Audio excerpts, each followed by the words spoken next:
Okay, so what exactly is the difference between Christianity and Islam? It's quite an interesting comparison. Jesus never killed anybody. Muhammad killed an estimated 3,000 people, including cutting off the heads of 700 Jews in Medina.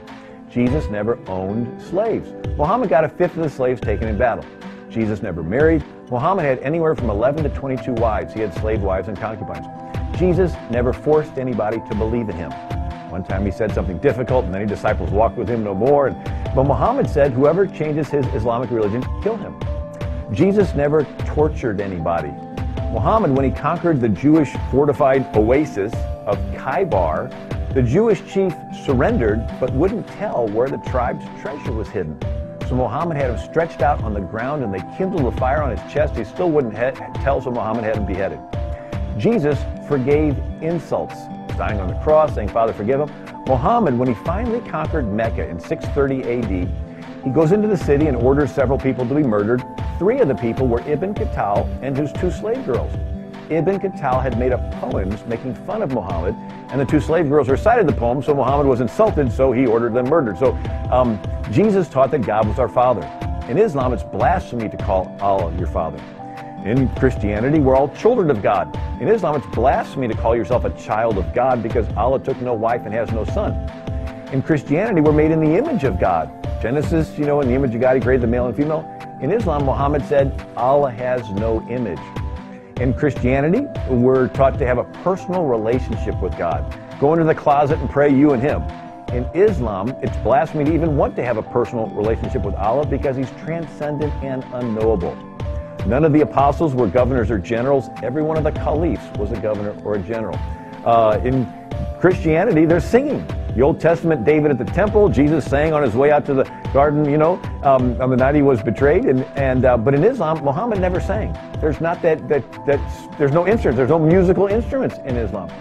The first 3 centuries of Christianity, there were 10 major persecutions. Christians were thrown to the lions. They never once led an armed resistance. The first 300 years of Islam, they conquered Arabia. They conquered Egypt, which used to be Coptic Christian. They conquered North Africa. There used to be 250 Catholic dioceses along North Africa. They conquered Spain. They crossed the Pyrenees Mountains. They came within 170 miles of Paris before they were stopped at the Battle of Tours by Charles Martel, the grandfather of Charlemagne. Then they conquered Central Africa and eventually enslaved over 180 million Africans. Matter of fact, there's only one word in Arabic for African and slave. It's abid, A-B-D. It means level with the earth. And so they did sell about 10% of them to those terrible European slave traders that brought them to the New World. But every slave brought to America was purchased at a Muslim slave market. But they sold 80% of them throughout the Ottoman Empire. Then the Muslims conquered the Holy Land. In 638 AD, Caliph Umar conquered Jerusalem. It used to be a Byzantine Christian city. And then the Mongolian Turks converted to Islam, and they conquered the Byzantine Empire.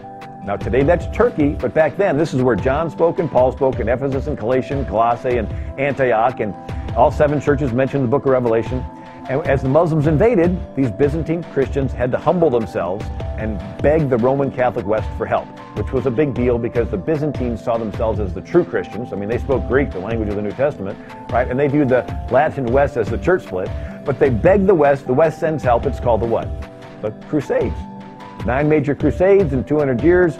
Richard the Lionheart led the 3rd crusade. St. Louis, Missouri, the city I'm from, he led the 7th and 8th crusades. But when the crusades fizzled, the Muslims finally conquered Constantinople in the year 1453.